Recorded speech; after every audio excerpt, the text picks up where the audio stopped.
আমি বললাম আমি আপনার নেশায় মাতাল হয়েছি। তে বলে এটা তো আমার ভ্রম মাত্র। আমি বললাম আপনার হাসি আমার হৃদয়ে ঝড় তোলে। তে বলে এটা তোমার ভুল ধারণা। আমি বললাম আমি আপনাকে ভীষণ ভালোবাসি। তে বলে এটা তোমার পাগলামি। আমি বললাম কেন? তে বলে আমি শুধুই তোমার কল্পনা। আমি বললাম তবুও আমি ভালোবাসি আপনাকে, আর সারা জীবন ভালোবাসবো। তে বলে পাগলামি করো না, এই ভালোবাসা তোমাকে শেষ করে দেবে। আমি বললাম আপনার জন্য আমি শেষ হতেও প্রস্তুত।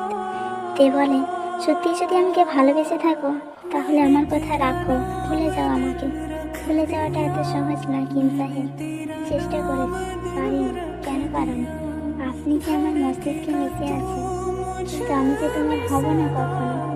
কিম সাহেব, আপনি কি জানেন, স্পর্শে নয় অনুভবে ভালোবাসা যায়। অনুভবে ভালোবাসা শুধু গল্পেই মানায়, বাস্তবে না।